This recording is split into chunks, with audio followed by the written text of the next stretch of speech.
مشعلیں جل اٹھی اور رومیوں کی لاشوں کے درمیان گھومنے پھرنے لگیں۔ یہ مسلمانوں کی مشعلیں تھیں۔ وہ اپنے شہیدوں اور شدید زخمیوں کو اٹھا رہے تھے اور مال غنیمت بھی اکٹھا کر رہے تھے۔ خیمہ گاہ میں خبر پہنچی تو عورتیں آ گئی۔ وہ کئی میل فاصلے طے کر کے آئی تھی۔ وہ اپنے خاوندوں کو، بھائیوں اور بیٹوں کو ڈھونڈ رہی تھی۔ تو جنتی ہے، کسی نے کسی عورت کی آواز سنائی دیتی تھی۔ اللہ اکبر، اللہ اکبر، اللہ اکبر، تو جنت میں جا رہا ہے۔ جنگ ختم ہو چکی تھی، لیکن خالد بن ولید رضی اللہ عنہ کی جنگ ابھی جاری تھی۔ رات بھر مجاہدین شہیدوں، زخمیوں اور مال غنیمت میں مصروف رہے، لیکن خالد بن ولید رضی اللہ عنہ کی مصروفیت کچھ اور تھی۔ ان کے لیے جنگ ابھی ختم نہیں ہوئی تھی۔ انہوں نے جو رومی قیدی پکڑے تھے، ان سے خالد بن ولید رضی اللہ عنہ معلوم کر رہے تھے کہ ان کا سالار اعلیٰ ماہان، جو آرمینیا کا بادشاہ بھی تھا، کس طرف گیا ہے۔ قیدیوں کو معلوم نہ تھا۔ آخر پتہ چل گیا، ماہان کو انطاکیہ کے بجائے دمشق کی جانب جاتے ہوئے دیکھا گیا تھا۔ اس کے ساتھ اس کا محافظ سوار دستہ بھی تھا، جس کی تعداد 2000 تھی۔ صبح ہوتے ہی خالد بن ولید رضی اللہ عنہ اپنے سوار دستے کو ساتھ لے کر ماہان کے تعاقب میں روانہ ہو گئے۔ اس وقت ماہان دمشق سے 10-12 میل دور پہنچ چکا تھا۔ اسے یہ توقع نہیں تھی کہ مسلمان اس کے تعاقب میں پہنچ جائیں گے، شاید اسی لیے وہ بڑے اطمینان سے جا رہا تھا۔ اس رات اس نے پڑاؤ کیا اور صبح دمشق کو روانہ ہوا تھا۔ سالار معظم، اسے اپنے کسی ساتھی نے کہا، وہ دیکھیں گرد اڑ رہی ہے، یہ کوئی سوار دستہ لگتا ہے، اپنا ہی ہوگا۔ ماہان نے کہا، ان کی گرد کو نہ دیکھو، جو میدان جنگ کی گرد سے بھاگ آئے ہیں، یہ شکست کھا کر آئے ہیں۔ ان کے درمیان پھر خاموشی چھا گئی۔ ماہان کی ذہنی کیفیت بہت بری تھی، وہ کسی کے ساتھ بولتا نہیں تھا۔ اس کی افسردگی کا باعث صرف یہ نہیں تھا کہ اس نے شکست کھائی تھی، بلکہ یہ کہ اس نے بڑی تھوڑی تعداد کی فوج سے شکست کھائی تھی۔ اس نے مسلمانوں کو کچل کر واپس آنے کا دعویٰ کیا تھا، مگر اب وہ انطاکیہ جانے کے بجائے دمشق کی طرف جا رہا تھا۔ انطاکیہ میں شہنشاہ روم تھا۔ ماہان اس کا سامنا نہیں کرنا چاہتا تھا۔ جن سواروں کی گرد نظر آئی تھی، اب ان کے گھوڑوں کے قدموں کی ہنگامہ خیز آواز سنائی دینے لگی، جو بڑی تیزی سے قریب آ رہی تھی۔ ماہان پیچھے نہیں دیکھ رہا تھا۔ وہ انہیں میدان سے بھاگے ہوئے سوار سمجھ رہا تھا۔ سوار قریب آئے تو 2 حصوں میں بٹ گئے اور اس کے گرد گھیرا ڈالنے لگے۔ اس کے ساتھ ہی ایک للکار سنائی دی، انا فارس الجدید، انا خالد بن ولید۔ تب ماہان چونکا۔ اس کے ساتھ اپنے 2000 سوار محافظ ہی نہیں تھے، بلکہ آرمینیا کی باقاعدہ فوج کی بھی کچھ تعداد تھی اور کچھ عیسائی عرب بھی تھے۔ اس نے ان سب کو لڑنے کی ترتیب میں کر دیا اور خود اپنے چند ایک محافظ ساتھ لے کر الگ ہٹ گیا۔ خالد بن ولید رضی اللہ عنہ کو بتایا گیا تھا کہ ماہان کے ساتھ اپنے محافظ سوار دستہ ہے، لیکن اس کے ساتھ اس سے دگنی سے بھی کچھ زیادہ تعداد تھی۔ خالد بن ولید رضی اللہ عنہ نے گھیرے کی شکل میں حملہ کیا۔ ماہان کی فوج نے جم کر مقابلہ کیا، لیکن مسلمان تھکے ہونے کے باوجود تازہ دم لگتے تھے۔ یہ فتح کی خوشی کا اثر تھا۔ تاریخ میں اس مجاہد کا نام نہیں ملتا جو لڑائی میں بچاتا ماہان تک جا پہنچا۔ وہ ماہان کے سواروں کا حصار توڑ گیا اور اس نے ماہان کو ہلاک کر دیا۔ مجاہد خود بھی زخمی ہوا، لیکن ماہان کو ہلاک کر کے اس نے اپنے ساتھیوں کا کام آسان کر دیا۔ اپنے شہنشاہ اور سالار اعلیٰ کو مرتا دیکھ کر اس کے سوار معرکے سے نکلنے لگے۔ کچھ دیر بعد دشمن کے سوار اور پیادے جدھر کو رخ ہوا ادھر کو بھاگ نکلے، لیکن بہت سی لاشیں اور اچھے بھلے گھوڑے چھوڑ گئے۔ دمشق دور نہیں تھا۔ خالد بن ولید رضی اللہ عنہ نے دمشق کا رخ کر لیا۔ یہ ان کا ایک اور دلیرانہ اقدام تھا۔ دمشق پر مسلمانوں کا قبضہ رہا تھا، لیکن رومیوں کے اتنے بڑے لشکر کو دیکھ کر مسلمانوں نے دمشق سے قبضہ اٹھا لیا تھا۔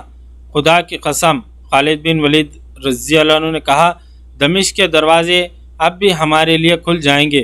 توقع نہیں تھی کہ ایسا ہوگا۔ ہو ہی نہیں سکتا تھا کہ مسلمانوں کے چلے جانے کے بعد بھی رومیوں نے اس اہم شہر پر اپنا تسلط نہ جمایا ہو۔ خالد بن ولید رضی اللہ عنہ کی قیادت میں جب مسلمان سواروں کا دستہ دمشق پہنچا تو دیوار کے اوپر سے کسی نے پوچھا کہ تم لوگ کون ہو؟ کیا تم نے نہیں پہچانا کہ یہ تمہارے حاکم تھے، لیکن حکومت تمہاری تھی؟ خالد بن ولید رضی اللہ عنہ نے کہا، کیا تم نہ کہتے تھے کہ رومیوں سے مسلمان اچھے ہیں؟ خدا کی قسم، ہم رومیوں کو ہمیشہ کے لیے ختم کر آئے ہیں، مسلمان آ گئے ہیں۔ یہ ایک نعرہ تھا جو دیوار کے اوپر بلند ہوا، پھر یہ نعرہ سارے شہر میں پھیل گیا۔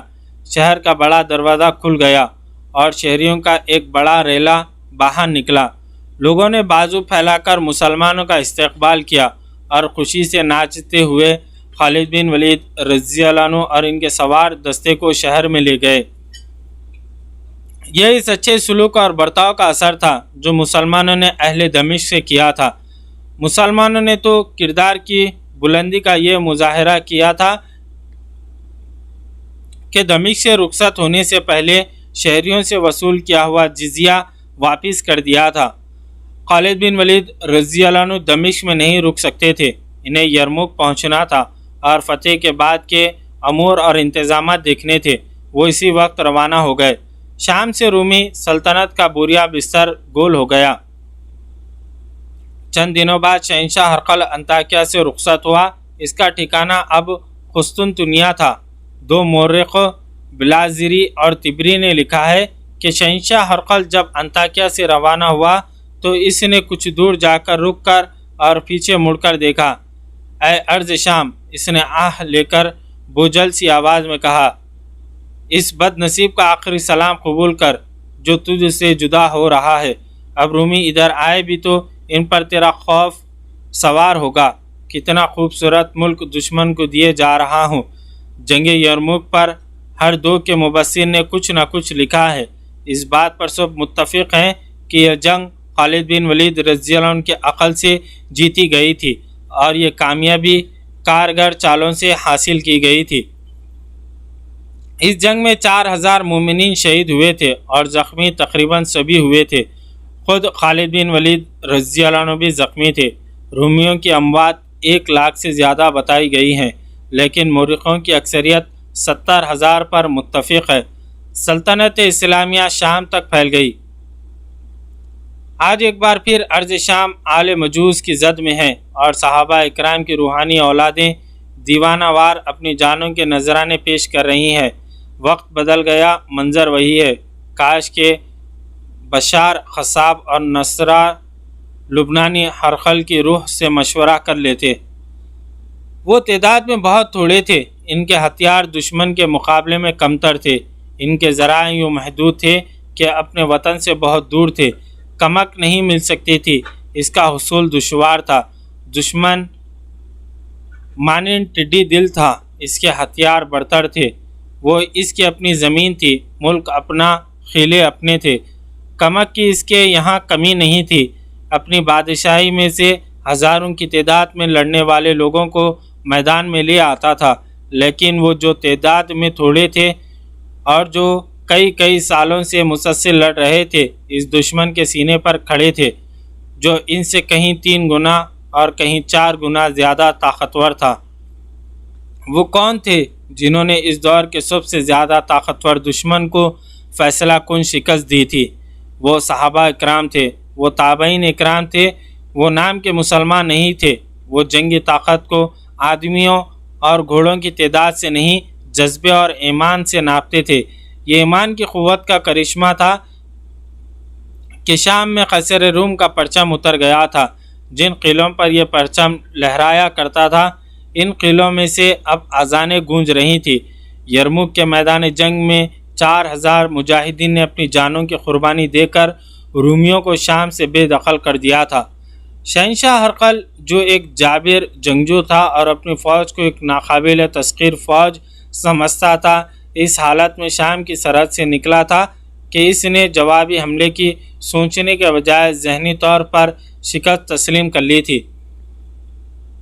اس کی فوج کے بھاگنے کا انداز کسی منظم اور طاقتور فوج جیسا نہیں تھا۔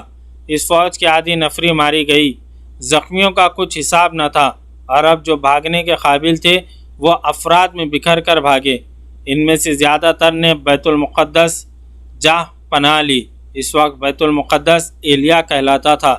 یہ آخری قلعہ تھا جو رومیوں کے ہاتھ میں رہ گیا تھا۔ 2-4 اور قلعے بھی تھے جو ابھی رومیوں کے پاس تھے، لیکن یہ بیت المقدس جیسے بڑے نہیں تھے۔ ان کے اندر مسلمانوں کی دہشت پہنچ چکی تھی۔ مورخ لکھتے ہیں کہ شہریوں نے دیکھا کہ رومیوں کا سورج غروب ہو رہا ہے، تو انہوں نے قیصر روم کی فوج کو اپنے تعاون سے محروم کر دیا۔ مسلمانوں کے متعلق ان تک رائے یہ پہنچی تھی کہ مسلمان میدان جنگ میں سراپا قہر اور مانند فولاد ہے، اور حکمران کی حیثیت میں وہ ریشم جیسے نرم ہے۔ ان قلعوں کو سر کر لیا گیا۔ کہیں ذرا سی بھی مزاحمت ہوئی جو مسلمانوں کو روک نہ سکی، اور باقی قلعوں کے دروازے بغیر مزاحمت کے کھل گئے۔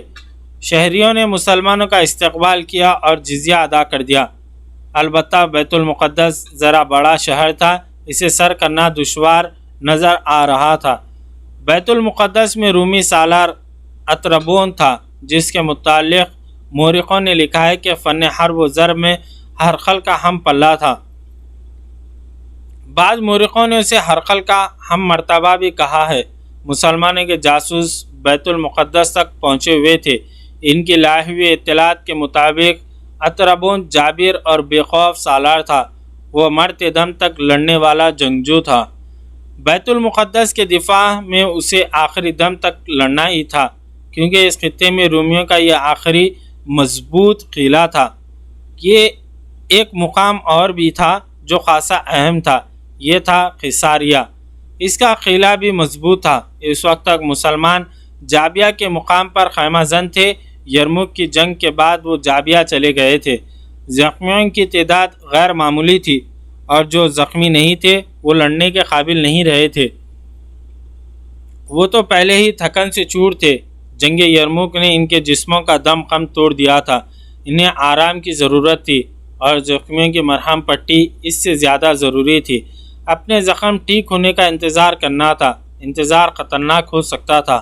خطرہ یہ تھا کہ رومی ایک جنگجو قوم تھی۔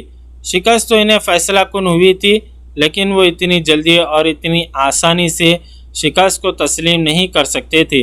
زیادہ پریشانی تو بیت المقدس کے متعلق تھی، جہاں اطربون جیسا جری اور قابل سالار موجود تھا، لیکن رومیوں کے کچھ دستے بکھرے ہوئے تھے۔ جاسوس اطلاعیں دے رہے تھے کہ بعض جگہوں پر رومیوں کے سالار موجود تھے۔ ابو عبیدہ رضی اللہ عنہ اور دیگر مسلمان سالار یہ خطرہ محسوس کر رہے تھے کہ رومی جوابی حملہ کریں گے۔ میرے رفیقو، ابو عبیدہ رضی اللہ عنہ نے اپنے سالاروں سے کہا، رومی حملہ ضرور کریں گے، لیکن ان میں دم خم نہیں ہے کہ وہ فوری حملہ کر سکیں۔ اس کے علاوہ وہ اس طرح دور دور بکھر گئے ہیں کہ انہیں اکٹھا ہونے کے لیے بھی وقت چاہیے۔ حقیقت بھی یہی تھی کہ جس طرح مسلمانوں میں ایک ہلکا سا معرکہ لڑنے کی بھی سکت نہیں رہی تھی، اس طرح رومیوں میں بھی لڑنے کا دم نہیں رہا تھا۔ جیسا کہ پہلے بتایا جا چکا ہے کہ 1.5 لاکھ میں سے 70,000 رومی مارے گئے تھے، اور جو باقی بچے تھے ان میں زیادہ زخمی تھے۔ جاسوسوں کی اطلاع یہ تھی کہ رومی کہیں بھی جوابی حملے کے لیے منظم نہیں ہو رہے، لیکن وہ جہاں جہاں بھی ہیں وہاں دفاعی جنگ لڑنے کے لیے تیار ہیں۔ اکتوبر 632 عیسوی کے ایک دن سالار اعلیٰ ابو عبیدہ رضی اللہ عنہ نے اپنے سالاروں کو بلایا۔ میرے رفیقو، سالار اعلیٰ نے کہا، زیادہ تر مجاہدین لڑنے کے قابل ہو گئے ہیں، لشکر نے بھی آرام کر لیا ہے۔ اب ہم اس قابل ہیں کہ آگے پیش قدمی کریں۔ 2 جگہیں ہیں جن پر قبضہ کرنا بہت ضروری ہے، ایک تو قیصاریہ ہے اور دوسری جگہ ہے بیت المقدس۔ کیا تم بتا سکتے ہو کہ ان دونوں جگہوں میں سے پہلے کس پر حملہ کریں؟ اس مسئلے پر جب بحث شروع ہوئی تو سالاروں میں اختلاف پیدا ہو گیا۔ بعض کا خیال تھا کہ یہ دونوں جگہیں دفاعی لحاظ سے مضبوط ہیں، اس لیے ان پر ایک بعد دیگر حملہ کیا جائے۔ کچھ یہ کہتے تھے کہ دونوں مقامات کو بیک وقت محاصرے میں لیا جائے۔ ابو عبیدہ رضی اللہ عنہ ان کے درمیان فیصلہ نہ کر سکے۔ کیا یہ بہتر نہیں ہوگا کہ ہم یہ بات امیر المومنین سے پوچھیں کہ ہمیں قیصاریہ یا بیت المقدس میں کس جگہ کو پہلے محاصرے میں لینا چاہیے؟ ابو عبیدہ رضی اللہ عنہ نے کہا، میں تم سب کے جذبے اور ایثار کی قدر کرتا ہوں، اس کا اجر تمہیں اللہ دے گا۔ میں کسی کی حوصلہ شکنی اپنی زبان سے نہیں کروں گا۔ الحمدللہ دشمن اس خطے سے بھاگ رہا ہے، لیکن ہمیں اپنی فتح کو مکمل کرنا ہے۔ میں یہی بہتر سمجھتا ہوں کہ قاصد کو مدینہ بھیج کر امیر المومنین کا حکم لے لیں۔ تمام سالاروں نے ابو عبیدہ رضی اللہ عنہ کی تائید کی، اور اسی وقت ایک تیز رفتار قاصد کو مدینہ اس پیغام کے ساتھ روانہ کر دیا گیا: بسم اللہ الرحمن الرحیم، امیر المومنین حضرت عمر بن خطاب رضی اللہ عنہ کی خدمت میں سالار اعلیٰ برائے شام ابو عبیدہ بن جراح رضی اللہ عنہ کی طرف سے سب تعریفیں اللہ کے لیے ہیں اور اطاعت اللہ کے رسول صلی اللہ علیہ وسلم کی ہے۔ اللہ نے ہمیں جس فتح سے نوازا ہے وہ ہماری آئندہ نسلوں پر اس کی ذات کا بہت بڑا احسان ہے۔ تمام فتوحات کی اطلاعیں مال غنیمت مدینہ بھیجی جاتی رہی ہیں۔ اب ہم جابیہ کے مقام پر آرام کی غرض سے رکے ہوئے ہیں۔ الحمدللہ زخمی بہت بہتر ہو چکے ہیں۔ اب ضرورت یہ ہے کہ ہم آگے بڑھیں اور رومیوں کو شام کی سرزمین سے ہمیشہ کے لیے بے دخل کر دیں۔ ہمارے لیے یہ فیصلہ کرنا آسان نہیں کہ ہم قیصریہ اور بیت المقدس میں سے کون سی جگہ کا انتخاب کریں۔ کیا امیر المومنین ہماری رہنمائی کریں گے؟ وہاں سے مدینے کا سفر کم و بیش 1 ماہ کا تھا۔ قاصد کے جانے اور آنے میں کم سے کم 20 روز درکار تھے۔ ان دونوں میں زخمی مجاہدین مزید بہتر ہو گئے، اور جو زخمی نہیں تھے انہیں آرام اور تیاری کے لیے مزید وقت مل گیا۔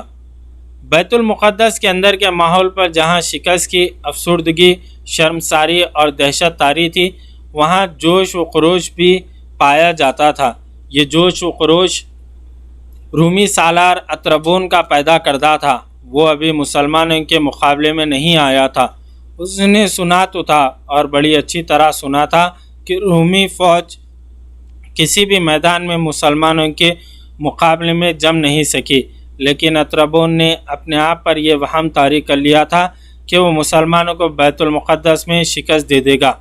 اس نے مسلمانوں کا مقابلہ کرنے کے لیے پلان بنانے شروع کر دیے، اور اس سلسلے میں ایک روز قیصریہ چلا گیا۔ قیصریہ میں اس نے وہاں کے سالار اور فوج کو خوف زدگی کے عالم میں دیکھا۔ معلوم ہوتا ہے تم نے لڑنے سے پہلے شکست تسلیم کر لی ہے، اطربون نے قیصریہ کے سالار سے کہا، اور میں تمہیں مسلمانوں کو شکست دینے کے لیے تیار کرنے آیا ہوں۔ اگر ہرقل بھاگ گیا ہے تو مقابلے میں ہم بھی نہیں ٹھہر سکتے۔ قیصریہ کے سالار نے کہا، فوج جو میرے پاس ہے اس پر ان سپاہیوں کا اثر ہو گیا ہے جو یرموک سے بھاگ کر یہاں آئے ہیں۔ وہ ابھی تک آ رہے ہیں، نہ جانے کہاں کہاں بھٹک کر آ رہے ہیں۔ ان کے چہروں پر، آنکھوں میں اور باتوں میں خوف نمایاں ہوتا ہے۔ بزدل، اطربون نے نفرت سے کہا، لڑائیوں سے بھاگے ہوئے سپاہی اور سالار بھی ایسی ہی باتیں کیا کرتے ہیں۔ وہ اپنے دشمن کی فوج کو جنات اور بدروحوں کی فوج ثابت کرتے ہیں، جن کا وہ مقابلہ کر ہی نہیں سکتے۔ کیا تم مجھے یہ مشورہ دینا چاہتے ہو کہ ہرقل کی طرح ہم بھی مسلمانوں کے آگے ہتھیار ڈال دیں؟ تمہاری عقل پر ایسا پردہ پڑ گیا ہے کہ تم یہ سوچنے کے بھی قابل نہیں رہے کہ ہرقل کی غیر حاضری میں میرا حکم چلتا ہے، اور تم میرے حکم کے پابند ہو۔ ہم لڑیں گے۔ ہم نے آپ کو فوج کی ذہنی حالت بتائی ہے۔ قیصریہ کے سالار نے کہا، یہ نہیں کہا کہ ہم بھاگ جائیں گے۔ آپ حکم دیں، فوج منہ موڑ جائے گی تو بھی آپ مجھے میدان جنگ میں ہی دیکھیں گے۔ فوج کو لڑانا تمہارا کام ہے۔ اطربون نے کہا، تم نے باقی جو کچھ کہا یہ بڑی ہانکی ہے۔ فارسیوں نے بھی ان عربی مسلمانوں کو عرب کے بدو اور صحرائی کہا تھا۔ ہرقل اور اس کے سالار بھی یہی کہتے تھے۔ مسلمانوں کے ہاتھوں مارے گئے۔ فوج کو لڑنے کے لیے تیار کرو۔ مسلمان ایلیا پر حملہ کریں گے۔ تمہارا کام یہ ہوگا کہ وہ جب ایلیا کو محاصرے میں لے لیں تو تم آ کر انہیں محاصرے میں لے لو۔ تمہارے پاس فوج کی کمی نہیں۔ اگر تم دشمن کو مکمل محاصرے میں نہ لے سکو تو عقب سے اس کی فوج پر حملہ کرتے رہو۔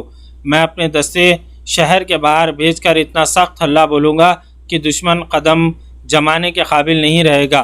عقب میں تم ہوگے، پھر سوچ یہ بدبخت کدھر سے نکل کر جائیں گے۔ اس نے رازداری کے لہجے میں کہا، مسلمان تھک کر چور ہو چکے ہیں۔ ان کی نفری کم و بیش 6000 کم ہو گئی ہے۔ اب انہیں شکست دینا مشکل نہیں رہا، اور اگر وہ ایلیا کے بجائے قیصریہ میں آ گئے تو کیا؟ پھر میں تمہاری مدد کو آؤں گا۔ اطربون نے کہا، اور میں تمہاری مدد اس طرح کروں گا جس طرح میں نے تمہیں کہا ہے کہ میری مدد کو آنا۔ ان کے درمیان طے ہو گیا کہ دونوں میں سے کسی پر حملہ ہوا تو دوسرا اس کی مدد کو آئے گا۔ اطربون یقین سے کہتا تھا کہ مسلمان بیت المقدس آئیں گے۔ اس طرح یہاں پر 68ویں قسط اپنے اختتام کو پہنچی۔ کل ہم 69ویں قسط لے کر آپ کی خدمت میں حاضر ہوں گے۔ جزاک اللہ خیر۔